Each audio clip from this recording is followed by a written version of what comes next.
guys, Aaron Heiser with Makers Leather Supply, and a real quick video about leather thickness. Okay, when you order a side, let's say this is a 6 to 7 ounce Herman Oak side right here.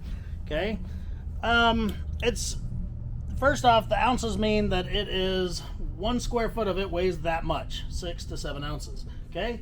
It can't be 7, it can't be 6, because there's always going to be some variation. All right, areas up here, like this neck and the side of this cow's face, are going to be thicker than the prime of the leather, which is down here in his body, where the leather is more condensed and the fibers are real nice and compact. Okay, now if you are using a gauge such as this one came from Tandy. It's a craft tool. It's a great gauge. Okay, when you use it, these outside numbers are just the millimeters, and then the inside is the ounces of leather.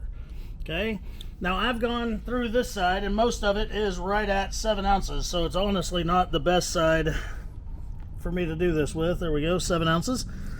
But a lot of the time up here, where it's not as the fibers aren't as condensed and it's a little bit more loose and floppy, you'll get a thicker reading than you would down here in the good of the leather down here in the main body.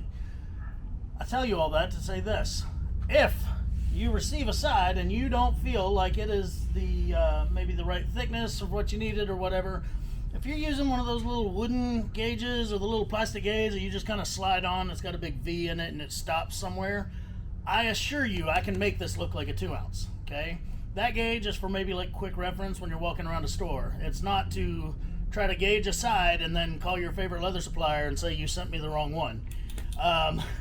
They're not accurate. Okay, they're not made to be accurate.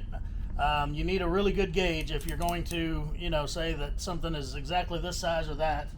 But overall, like I said, there will be variations in the side of leather. If I cut this thing right down the middle, I promise you, right there, it is a perfect 6.5 to 6.5 ounces. So that's my take on leather weights.